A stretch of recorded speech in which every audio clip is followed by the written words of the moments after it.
The scent of pine needles and snow hung in the crisp December air, sharp and clean against the backdrop of musky perfumes and cologne that filled the great hall.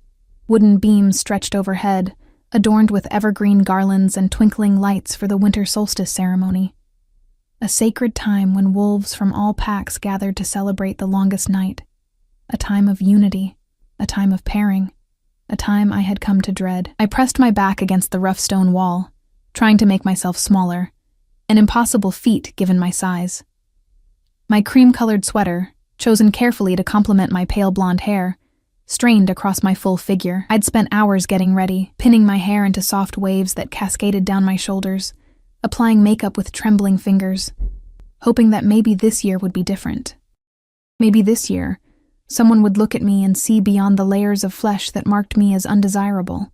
Omegas were rare, treasured for their calming presence, their ability to soothe even the most volatile alpha. We were supposed to be revered, protected, cherished. Unless you were me, Eleanor Green, the fat Omega no one wanted. My fingers instinctively reached for the silver pendant at my throat, a crescent moon my grandmother had given me before she died. "Your value isn't in your body, little moon," she'd whispered. "It's in your heart. One day, someone will see it beating strong and true." I closed my eyes, drawing strength from her memory, from the cool metal against my skin. When I opened them again, I caught Rachel Fletcher staring at me from across the room, her lip curled in disgust. She leaned toward her friend and whispered something that made them both burst into laughter. I didn't need wolf hearing to know they were talking about me. "Look at her," Rachel's voice carried, intentionally loud enough for me to hear. "The winter ceremony is for mating, not eating. Did she mistake it for a buffet?" My cheeks burned with humiliation as more heads turned in my direction. I kept my eyes down, watching the condensation form on my untouched glass of champagne, wishing the floor would open up and swallow me whole. "I heard no alpha would even consider her as a mate," someone else added. "What's the point of an Omega too big to protect? She'd just slow the pack down." The weight of their words pressed against my chest, constricting my lungs until each breath felt like a battle. This was nothing new. I'd endured their cruelty since puberty, when other girls grew tall and willowy, while my body expanded in all directions. But tonight, it cut deeper. I was 25 now. The years of hoping for acceptance were beginning to feel like a cruel joke I'd played on myself. Movement at the entrance of the great hall caused a ripple of silence to spread through the crowd. I looked up, curious despite my misery. King Dominic Ravencroft had arrived. Even from across the room, his presence was overwhelming. Tall and powerfully built, he moved with the casual confidence of a predator who had never known fear. His dark hair was cropped short on the sides but longer on top, and his jawline could have been carved from granite. He wore a simple black suit that did nothing to hide the strength beneath, the alpha power that seemed to radiate from him in tangible waves. The crowd parted before him like water breaking against stone. He nodded occasionally to acknowledge greetings, but his steel-gray eyes remained distant, assessing. This was his first winter ceremony as king after his father's death 6 months ago. Rumors swirled about whether he would finally choose a mate tonight, and every unmated female in the room, except me, seemed to vibrate with hope and possibility. I allowed myself a moment of foolish fantasy. What would it be like to be claimed by someone like him? To be cherished? Protected? Desired?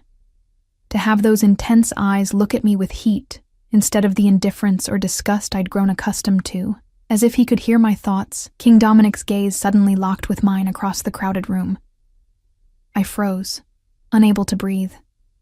Time seemed to suspend as those gray eyes narrowed slightly, his head tilting almost imperceptibly, as if I were a puzzle he couldn't quite solve. Something fierce and unreadable flashed across his features before he turned away, continuing his progress through the adoring crowd. I released the breath I'd been holding, my heart hammering against my ribs. It meant nothing. A coincidence. Kings didn't notice girls like me. "Oh my God, did you see that?" Rachel's voice cut through my thoughts. She actually thought he was looking at her, as if the king would ever want a fat Omega when he could have anyone. Fresh laughter erupted around me, and I felt something inside me crack. A lifetime of mockery, of silent tears into my pillow, of trying to make myself worthy of love despite my size. It all crystallized into something sharp and painful. I set down my champagne glass with shaking fingers and pushed away from the wall. I needed air. I needed escape. I needed to be anywhere but here, surrounded by people who saw me as nothing but a joke. I slipped through a side door that led to a stone terrace overlooking the snow-covered gardens. The bitter cold hit me like a physical blow, but I welcomed it, gulping down lungfuls of crisp air as tears threatened to spill over. The moon hung full and bright overhead, casting silver light across the landscape. I leaned against the stone balustrade, letting the tears fall freely now, watching them disappear into the darkness below. "You'll freeze out here." The deep voice behind me sent a jolt of shock down my spine. I whirled around, hastily wiping at my cheeks, mortified to be caught crying. King Dominic stood in the doorway, his broad shoulders blocking the light from inside. He held a thick fur cloak in one hand. I blinked at him in confusion, certain I must be hallucinating. I'm sorry, Your Majesty. I didn't mean to. I'll go back inside." "No." The single word held the unmistakable command of an alpha. He stepped forward, closing the distance between us, and settled the cloak around my shoulders. It was heavy and warm, smelling faintly of cedar and something distinctly male. "You were leaving because of them." It wasn't a question. I lowered my gaze, unable to meet those penetrating eyes. "It's nothing I'm not used to." His jaw tightened. "That doesn't make it acceptable." I didn't know what to say. Why was the king of all werewolves standing on a freezing terrace talking to me, comforting me? I clutched the edges of the cloak tighter, suddenly aware of how ridiculous I must look to him. Puffy eyes, red nose, my too large body draped in his royal fur. "Tell me your name." Again, not a question. "Eleanor Green, Your Majesty, from the Clearwater Pack. Eleanor." He said my name slowly, as if tasting it. "Why do you allow them to speak to you that way?" The question caught me off guard. What can I do? They're not wrong about me. Something dangerous flashed in his eyes. "Explain." I gestured helplessly at myself. "Look at me. I'm not what an Omega should be. I'm not... Not what?" His voice had dropped lower, a growl underlying the words. "Desirable," I whispered, the admission burning my throat. "No alpha wants an Omega who looks like me." To my surprise, a corner of his mouth lifted in what might have been amusement. "Is that what you think?"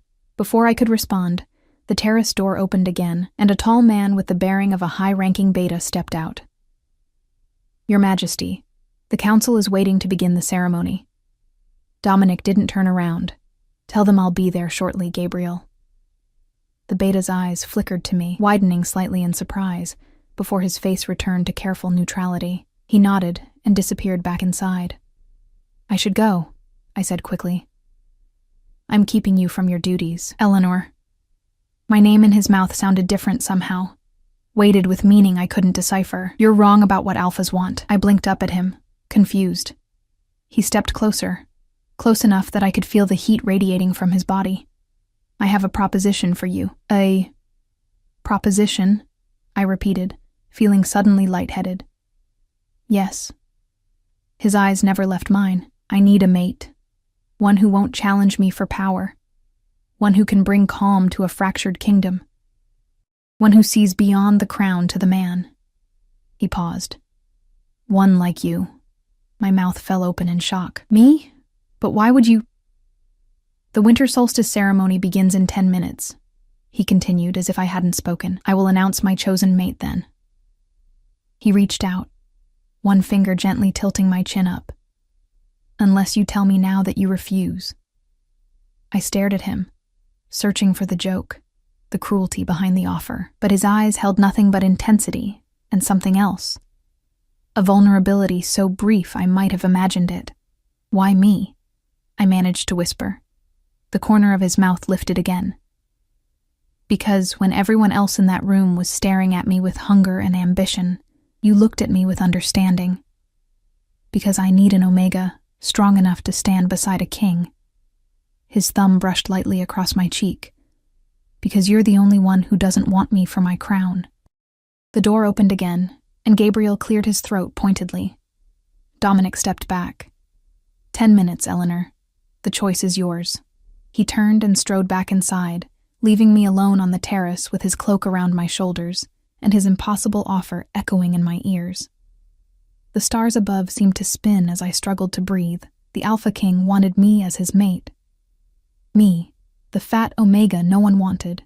It had to be a mistake, or worse, a cruel joke. And yet, the look in his eyes had seemed sincere. Could I trust it? Could I trust him? I had 10 minutes to decide. I clutched the fur cloak tighter around my shoulders, my mind racing as fast as my heart.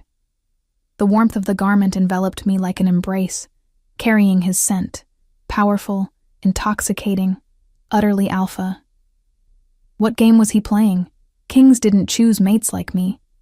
They chose beautiful, politically advantageous wolves, strategic alliances, perfect breeding partners, not overweight Omegas from minor packs who spent winter ceremonies hiding in corners. And yet, something in his eyes had seemed genuine.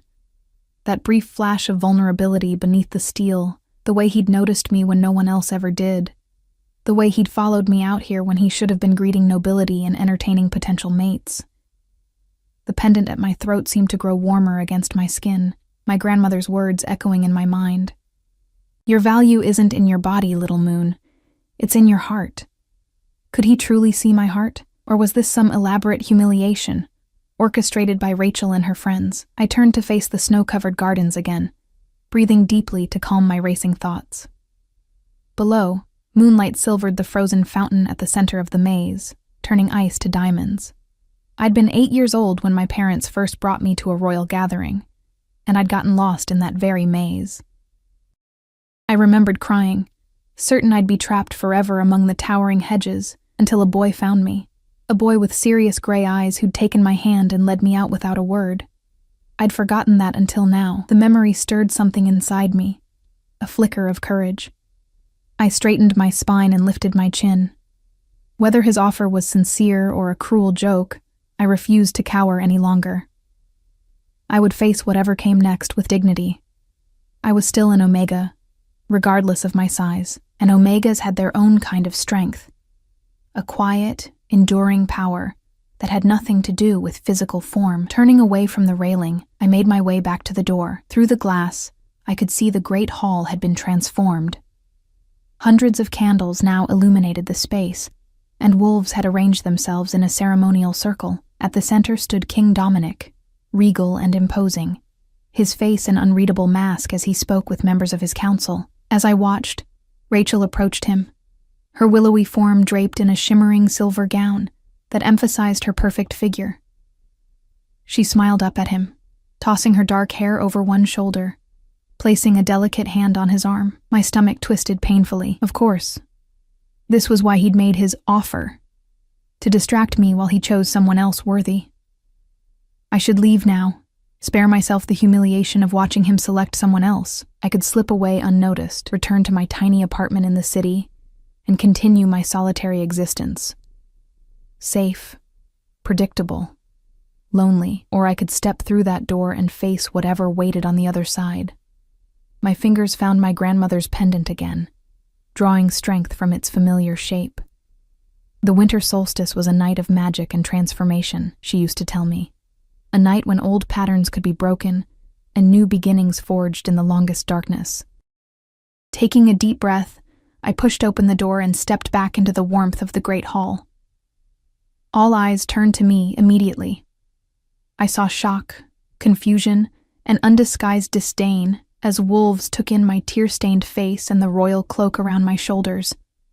A murmur rippled through the crowd. Rachel's expression darkened from flirtatious to furious as she registered my return, but I wasn't looking at her. My gaze found Dominic's across the room, and the intensity I saw there made my breath catch. Without breaking eye contact, he stepped away from Rachel and the council members, silencing the room with a raised hand. The winter solstice ceremony will now begin, he announced, his deep voice echoing off the stone walls. As is tradition, we gather to celebrate the longest night and the promise of returning light. And as your king, it is my privilege to announce my chosen mate. A hush fell over the assembly. I stood frozen just inside the door, unable to move forward or retreat as Dominic's gaze swept the room once before returning to me. "Come forward, Eleanor Green of the Clearwater Pack," he commanded, his voice ringing with authority. A collective gasp rippled through the great hall.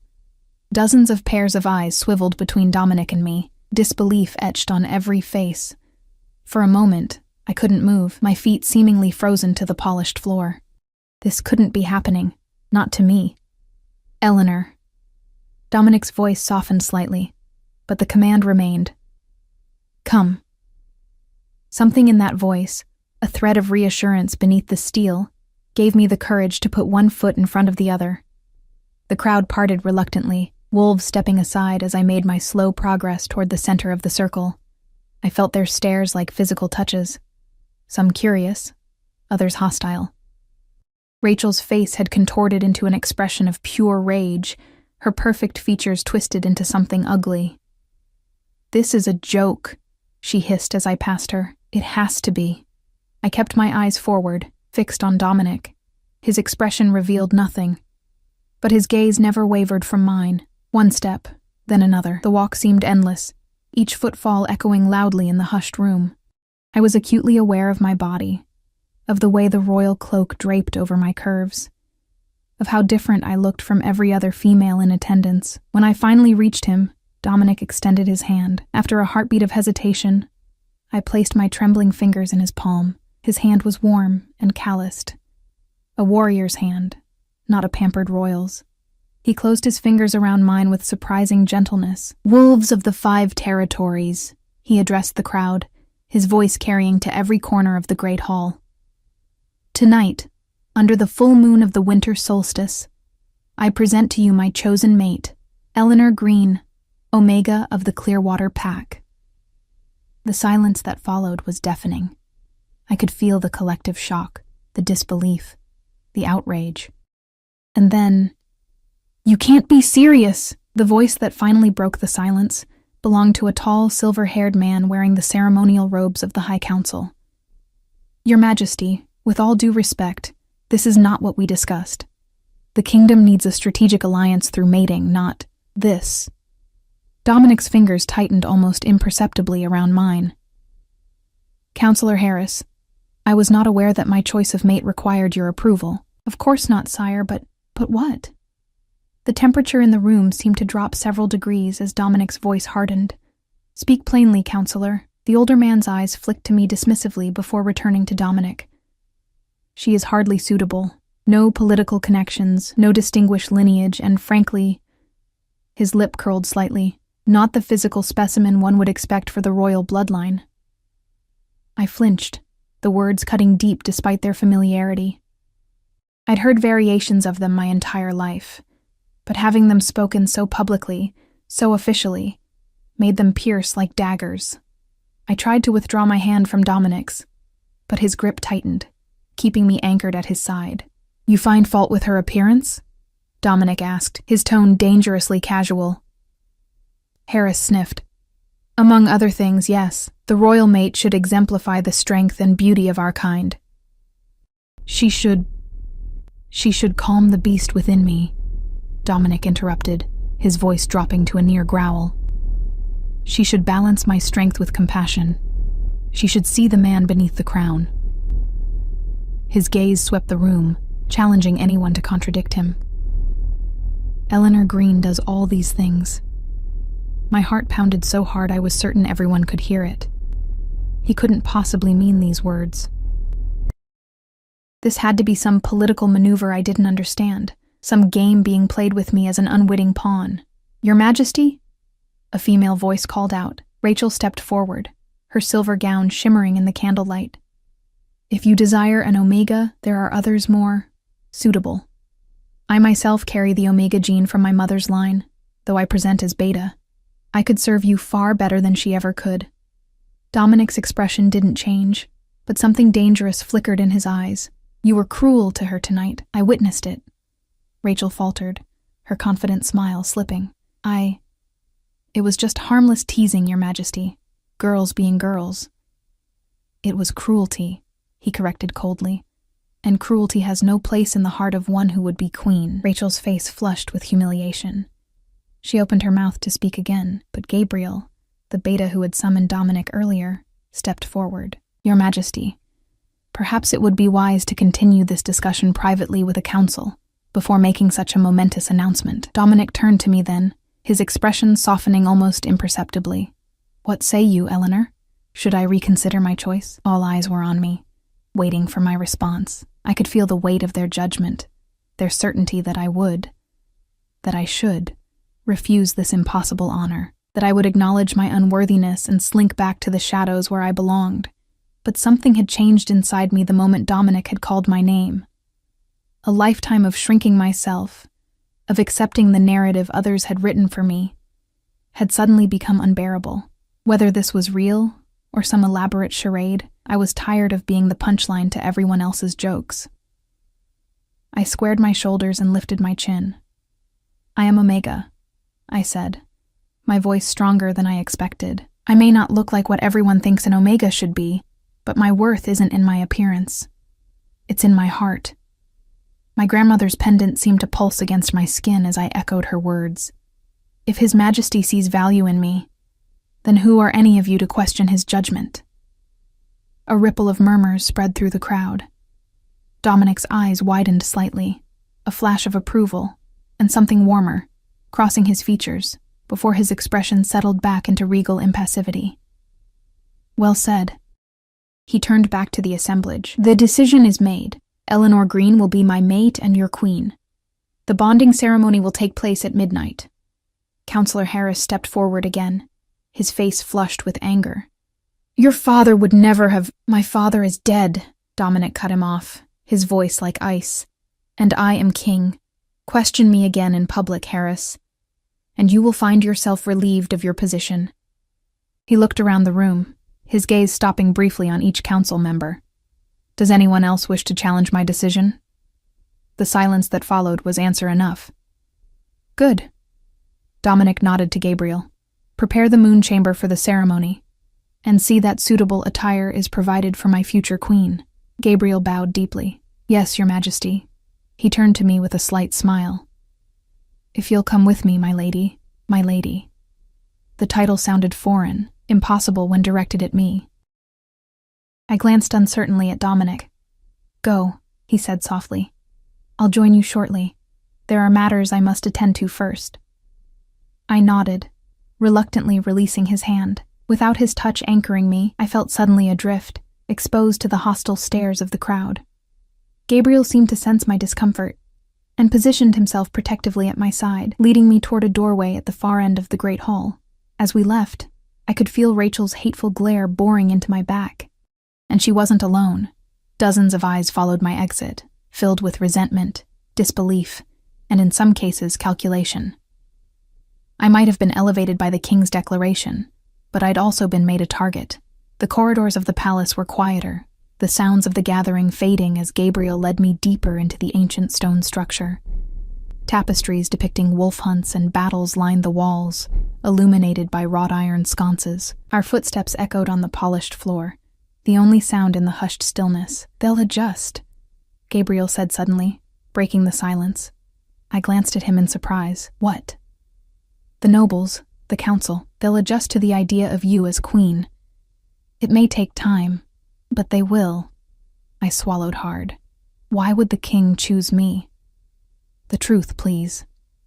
Gabriel's pace slowed as he considered his answer. His Majesty has been different since his father died, more solitary, more watchful. The council has been pressuring him to take a mate for months, preferably the daughter of one of the southern pack leaders to strengthen our borders. Then why me? I pressed. I'm nobody.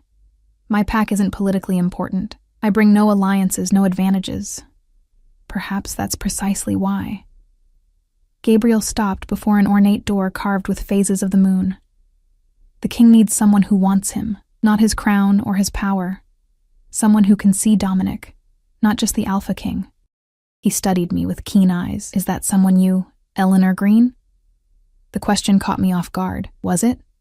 I barely knew Dominic Ravencroft. I'd spent less than 15 minutes in his presence, and yet there had been something in those gray eyes, a loneliness that matched my own, a weariness beneath the strength. I don't know, I answered honestly, but I'd like the chance to find out. Gabriel nodded, seemingly satisfied with my response. "Then let's prepare you for your bonding ceremony." He pushed open the door, revealing a spacious chamber dominated by a four-poster bed draped in midnight blue silk. Several female betas waited inside, surrounded by gowns, jewelry, and various beauty implements. "The king's chosen," Gabriel announced. The women curtsied, though I caught flickers of surprise on their faces as they took in my appearance. "She is to be prepared for the bonding ceremony. His Majesty's orders." The oldest of the women, a dignified beta with silver-streaked dark hair, stepped forward. "We are honored to serve you, my lady. I am Helena, head of the royal household." "I'll leave you in Helena's capable hands," Gabriel said. "I must return to His Majesty." As he turned to go, I caught his arm. "Thank you," I said quietly, "for your kindness." He smiled, a genuine warmth lighting his features. "Every king needs a queen who brings out the best in him. Perhaps you are exactly what Dominic needs, what we all need." With a slight bow, he departed, closing the door behind him. Helena approached with a gentle smile. "Come, my lady. We have much to do and little time. The bonding ceremony must begin precisely at midnight." As the women bustled around me, drawing a bath scented with rose petals and preparing various lotions and perfumes, I caught my reflection in a full-length mirror across the room. The woman who stared back at me seemed both familiar and strange, still round-faced, still full-figured, but somehow different. There was a light in her eyes that hadn't been there before, a straightness to her spine, a lift to her chin. For the first time in my life, I looked at my reflection and didn't immediately wish to be someone else. "Do you truly believe I can be queen?" I asked Helena softly as she helped me remove Dominic's cloak. Her eyes met mine in the mirror. "I believe that our king sees something in you that he needs, and I believe that sometimes the strongest hearts come in unexpected packages." She squeezed my shoulder gently. "The rest, my lady, will be up to you to prove." The moon chamber took my breath away. Ancient stone walls curved upward to form a perfect dome. The ceiling opened to the night sky through a circular aperture. Moonlight poured through this opening, creating a natural spotlight in the center of the room where a raised dais stood. Around the chamber, hundreds of candles flickered in wall sconces, their golden light complementing the silver moonbeams. The air smelled of cedar, sage, and something older, a primal scent that stirred something deep within me. I stood at the threshold, my heart pounding so hard I felt lightheaded.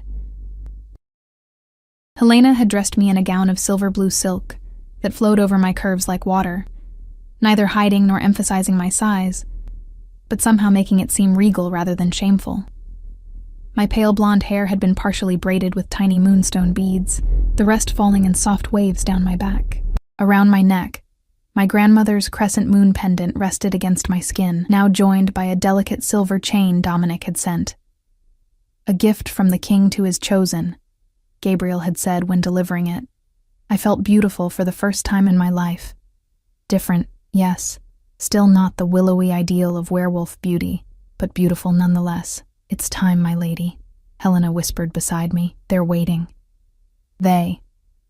Not just Dominic, but the entire assembly I'd left behind in the Great Hall. Nobles, council members, pack leaders, all gathered to witness the bonding ceremony between their king and the fat Omega no one had wanted until tonight.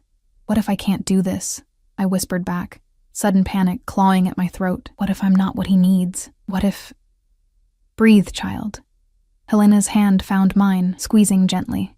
"The moon goddess doesn't make mistakes. If she's brought you to this moment, this place, there's a reason." Her eyes, warm and wise, held mine. "Trust yourself. Trust him."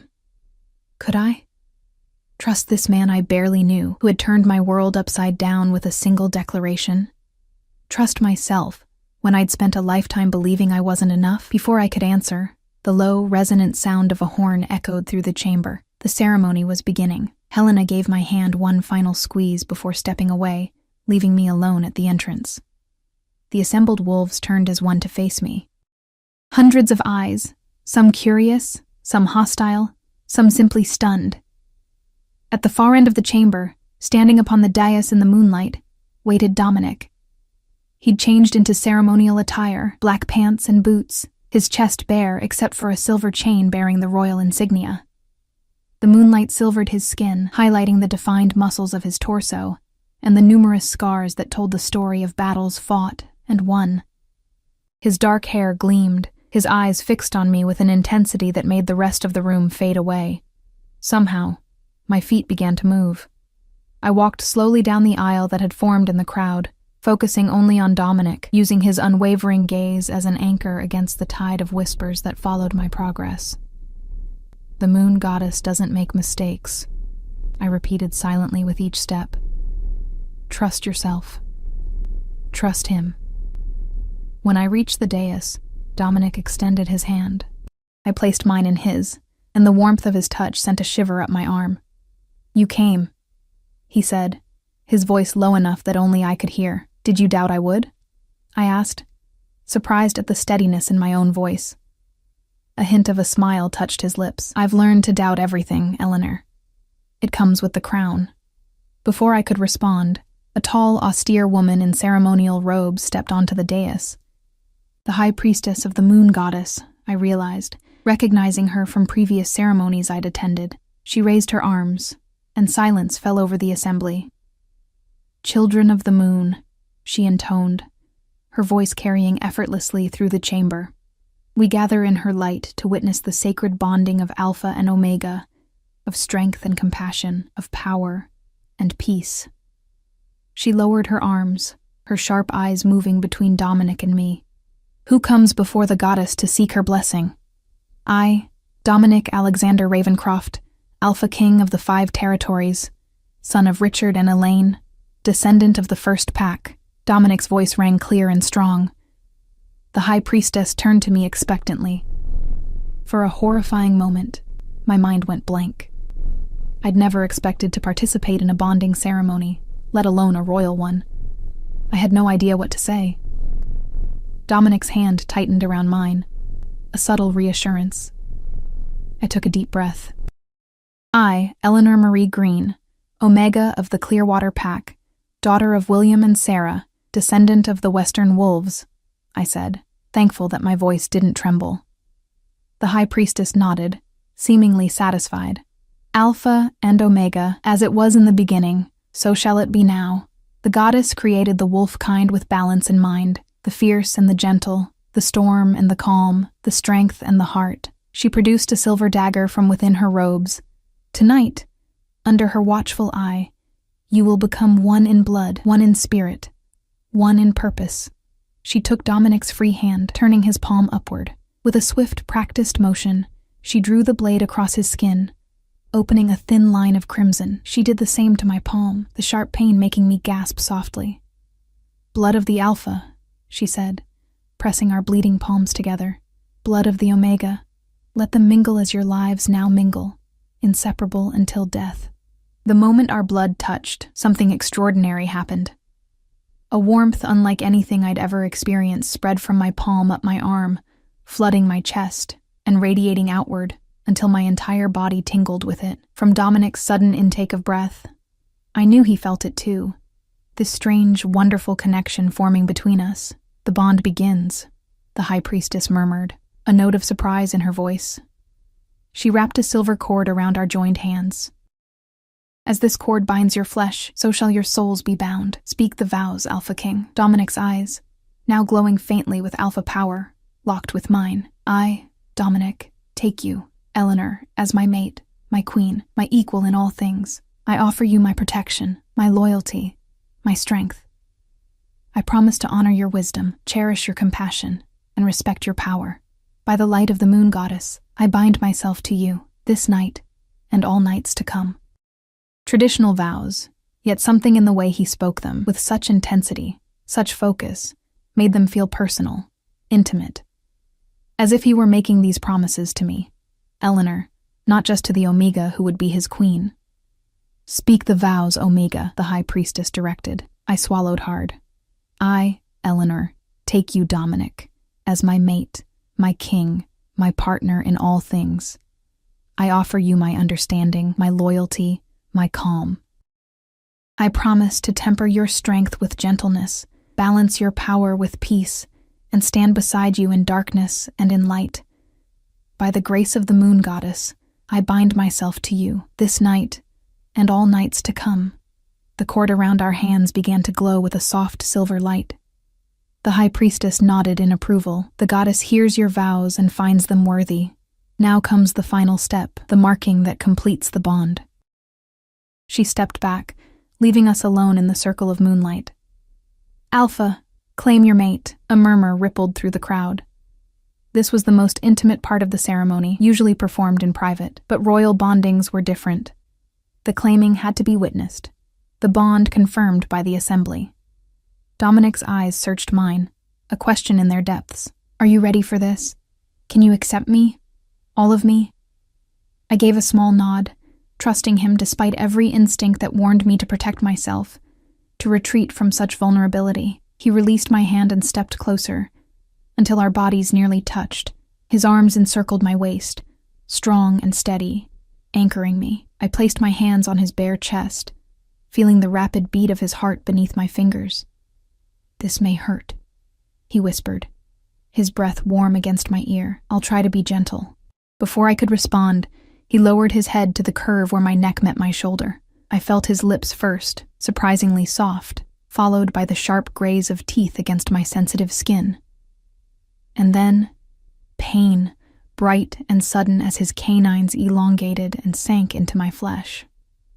I gasped, my fingers digging into his shoulders. The pain bloomed outward from the bite, transforming into something else entirely, a rush of heat and pleasure so intense my knees weakened. If not for Dominic's arms around me, I might have fallen. Images flooded my mind, memories that weren't mine, a young boy training with sword and claw, a teenager standing stoic at his mother's funeral, a young man kneeling before his father, accepting the weight of a kingdom upon his shoulders. Dominic's memories, his life flashing through my consciousness as our bond formed, and with the memories came emotions. His determination, his loneliness, his fear of failing his people, his hope that in me, he might find something real in a world of political machinations and false faces. When he finally withdrew, licking the wound closed as tradition demanded, I felt forever changed. The bond hummed between us, a living thing connecting us soul to soul. "It is done," the high priestess announced. "What the goddess has joined, let no wolf tear asunder. Behold your king and queen." The assembly knelt as one, heads bowed in acknowledgement, if not acceptance. I stood beside Dominic, his arm around my waist, feeling simultaneously powerful and terrified. What had I done? What had we done? As if sensing my turmoil, Dominic leaned close. "Breathe, little Omega," he murmured. "You're doing beautifully." His praise warmed me from within. I straightened my spine and lifted my chin, determined not to show weakness before these wolves who had so recently mocked me. "The feast awaits," Dominic announced to the assembly. "Let us celebrate this blessed night." As the crowd began to disperse, filing out to return to the great hall where the banquet would be held, I noticed Rachel lingering near the back, her face a mask of hatred. Beside her stood Counselor Harris, his expression calculating as he bent to whisper something in her ear. They both looked toward us, and a chill ran down my spine despite the warmth of Dominic's arm around me. "They won't accept me easily," I said quietly. Dominic followed my gaze, his expression hardening when he saw who I was looking at. "They don't have to accept you," he replied. "They only have to obey you. Acceptance will come with time, and if it doesn't," his arm tightened around me, "then they will find that my patience has limits." The possessive note in his voice sent a strange thrill through me. No one had ever defended me so fiercely, claimed me so completely. It was intoxicating and terrifying all at once. "Your Majesty," Gabriel approached, bowing deeply. "The feast is prepared, and may I offer my congratulations to Her Majesty, the Queen." Queen. The title still felt foreign, impossible. I, Eleanor Green, the fat Omega no one wanted, was now Queen of the 5 territories. "Thank you, Gabriel," I managed to reply, grateful when my voice didn't shake. "One moment, Gabriel," Dominic said, his eyes still on me. Her Majesty and I need a private word before we join the celebrations." He turned to the High Priestess. "If you would excuse us?" She nodded, a knowing look in her ancient eyes. "Of course, Your Majesties, the goddess's blessings upon your union." When everyone had gone, leaving us alone in the moonlit chamber, Dominic finally released me, stepping back to look at me fully. "Are you all right?" he asked, genuine concern in his voice. "The bonding can be overwhelming." I touched the mark on my neck, still tender and tingling with sensation. I saw things, memories, feelings. Were they yours? He nodded. "The bond allows such sharing, especially at first. Did you see anything that troubled you?" I thought of the loneliness I'd felt echoing through his memories, the pressure of kingship weighing on him since childhood.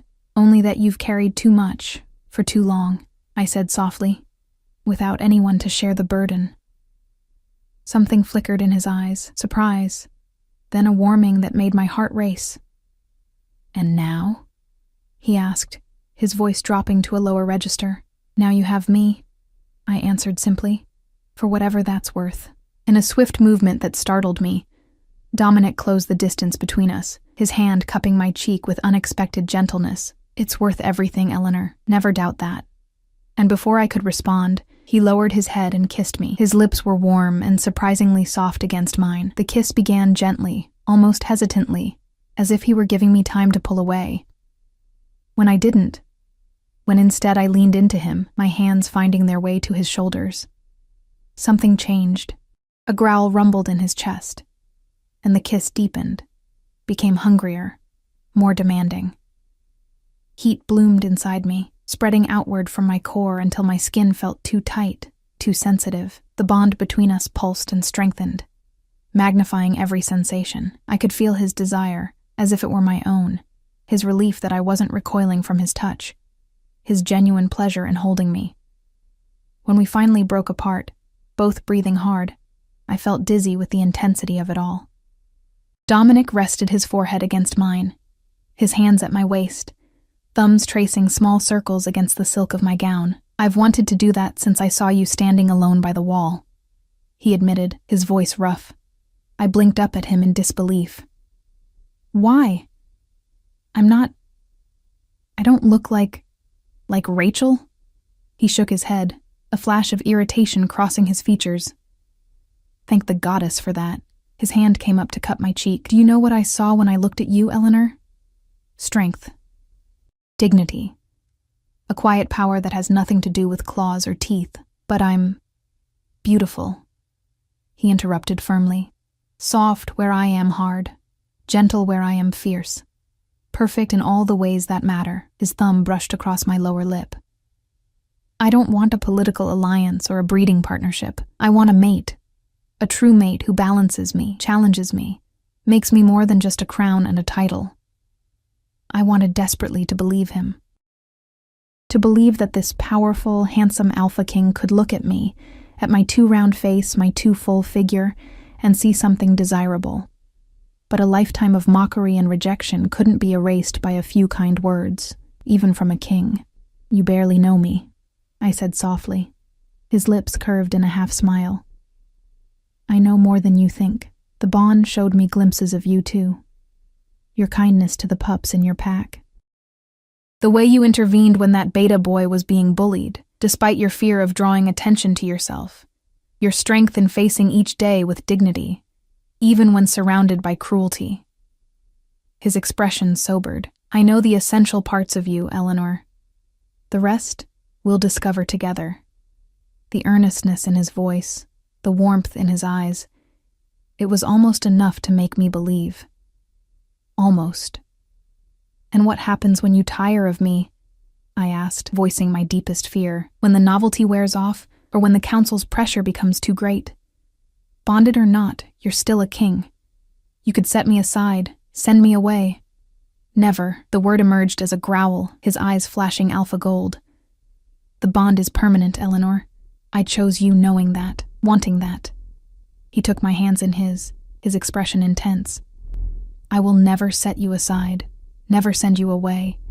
You are my queen, my mate, my other half. Nothing and no one will change that. The bond between us thrummed with the truth of his words. I could feel his sincerity, his determination. For the first time, I allowed myself to truly believe that this might be real, that I might have found acceptance, even love, in the most unexpected place. "Now," Dominic said, his tone lightening as he offered me his arm, "shall we join our guests? I believe we have a feast to attend." I took a deep breath and placed my hand on his arm. "Lead the way, Your Majesty." His smile was like the sun breaking through clouds. "After you, my queen." The great hall had been transformed in our absence. Long tables laden with food and wine formed a U-shape around a central space cleared for dancing. Candles and winter flowers adorned every surface, and musicians played softly from a corner. As we entered, the assembled wolves rose to their feet, bowing and curtsying with varying degrees of enthusiasm. Dominic led me to the high table at the head of the room, where 2 ornate chairs awaited us. As I took my seat beside him, I was acutely aware of the stares directed our way, some curious, some speculative, some openly hostile. Rachel sat at a table not far from ours, her expression thunderous as she watched Dominic lean close to whisper something in my ear. Counselor Harris observed us with narrowed eyes, his fingers drumming thoughtfully against the tabletop. They weren't the only ones. Throughout the hall, I could sense the uncertainty, the confusion, the calculation as the pack leaders and nobles tried to make sense of what had happened tonight. The fat Omega no one wanted was now their queen. They would be evaluating me, testing me, looking for weaknesses to exploit. As if sensing my thoughts, Dominic's hand found mine under the table, his fingers intertwining with mine. Through our bond, I felt his silent reassurance. "You are not alone anymore." The feast progressed with all the pageantry one would expect of a royal celebration. Course after course of exquisite food was served, though I found myself too nervous to eat much. Dominic, I noticed, barely touched his meal as well, his attention divided between me and the subtle power dynamics playing out across the hall. When the formal toasts began, I braced myself for thinly veiled insults disguised as congratulations. But to my surprise, the first to rise was Gabriel, his expression warm and genuine. "To His Majesty King Dominic and Her Majesty Queen Eleanor," he said, raising his goblet high. "May their reign be long and prosperous, and may their union bring peace and balance to the 5 territories." "Hear, hear!" The response came readily from many throats, though I noticed several council members, including Harris, merely lifted their glasses without speaking. After Gabriel came other well-wishers, pack leaders who seemed cautiously optimistic, nobles who recognized the political wisdom of supporting their king's choice, and a few who seemed genuinely pleased by the unusual match. With each toast, I felt myself relaxing slightly. Perhaps this wouldn't be as difficult as I'd feared. And then Rachel stood, her silver gown catching the light as she raised her glass with a smile that didn't reach her eyes. "To our new queen," she said, her voice honey-sweet with venom underneath. "May she provide our king with all the comfort he requires." She paused, her gaze sweeping deliberately over my figure. "And may she find the strength to bear the weight of her new responsibilities." The double meaning was clear to everyone. Scattered laughter rippled through the hall, quickly stifled as Dominic's expression darkened. I felt his anger through our bond, hot and sharp, and beneath it, protectiveness so fierce it took my breath away. Before he could respond, before he could make a scene that would only draw more attention to the insult, I placed my hand on his arm and rose to my feet. "Thank you, Rachel," I said, my voice steadier than I felt. "I believe I understand the true weight of responsibility better than most." I looked around the hall, meeting the eyes of those who had laughed. It takes strength to endure cruelty with dignity. It takes courage to remain kind in a world that often isn't. These are the qualities an Omega brings to the throne. Not physical perfection, but something far more essential. I raised my own glass. "To all of you, my new subjects. May we learn to see beyond appearances to the heart beneath. May we judge each other not by our bodies, but by our actions and our character." A hushed silence fell over the hall. I could feel their surprise. They had expected me to cower, to cry, to run away as I had earlier. They hadn't expected me to stand tall and speak with the authority of a queen. It was Gabriel who broke the silence, rising to his feet once more. "To Queen Eleanor," he said firmly, "wise in ways we have yet to fully appreciate." This time the response was stronger, more voices joining in. Rachel sank back into her seat, her face flushed with humiliation. Beside me, Dominic looked at me with something like wonder in his eyes. "You continually surprise me, little Omega," he murmured, as I took my seat again. I offered him a small smile. I surprised myself. The feast continued, and eventually the tables were cleared for dancing. Dominic led me to the center of the floor for the traditional first dance between newly bonded mates. As his arm circled my waist, drawing me close, whispers rippled through the watching crowd. "Ignore them," he said softly. "Focus on me." I did, letting his steady presence anchor me as we began to move in time with the music. Dancing had never been my strong suit. I'd avoided it for years, too self-conscious about my size and how I might look. But with Dominic guiding me, I found a grace I hadn't known I possessed. "You're a natural," he said. Genuine approval in his voice. I laughed softly. "Now I know you're just being kind. I'm being honest." His hand at my waist tightened slightly. "You move beautifully, Eleanor, like water flowing over stones." The compliment warmed me from within. Through our bond, I could feel that he meant it, that when he looked at me, he truly saw beauty. As we danced, other couples joined us on the floor. I caught glimpses of Gabriel dancing with Helena, both of them smiling at us approvingly. Even some of the council members were participating, though Harris and a few others remained seated, their expressions remote. "Not everyone will accept me easily," I said, more statement than question. Dominic's expression hardened slightly. "They will accept you because I command it. In time, they will accept you because they see your worth for themselves. And if they don't?" He spun me in a graceful turn before pulling me close again. "Then they are fools, and I have no use for fools in my court." The certainty in his voice, the absolute conviction, it was a heady thing to be the focus of such unwavering support. For a woman who had spent her life being overlooked and undervalued, it felt like standing in the sun after a lifetime of shadows. As the night progressed, I found myself approached by various nobles and pack leaders, each offering congratulations with varying degrees of sincerity. I met them all with the same quiet dignity, neither apologizing for my existence nor demanding their approval. I was their queen now, whether they liked it or not. The realization was both terrifying and exhilarating. It was near midnight when I noticed Rachel slip out of the hall, followed shortly by Counselor Harris. Something about their furtive departure sent a chill down my spine. I glanced at Dominic, but he was deep in conversation with a pack leader from the Southern Territories. Trusting my instincts, I excused myself and followed them, careful to maintain enough distance that their werewolf hearing wouldn't detect me. They led me down a dimly lit corridor and into a small antechamber where several other council members waited, along with a few nobles I recognized as being particularly cool toward me during the feast. I pressed myself against the wall beside the partially open door, my heart pounding as their voices drifted out to me. "This is an outrage," Harris was saying, his voice tight with anger. "The king has lost his mind. To choose that creature as his mate, when the Southern Alliance hangs in the balance?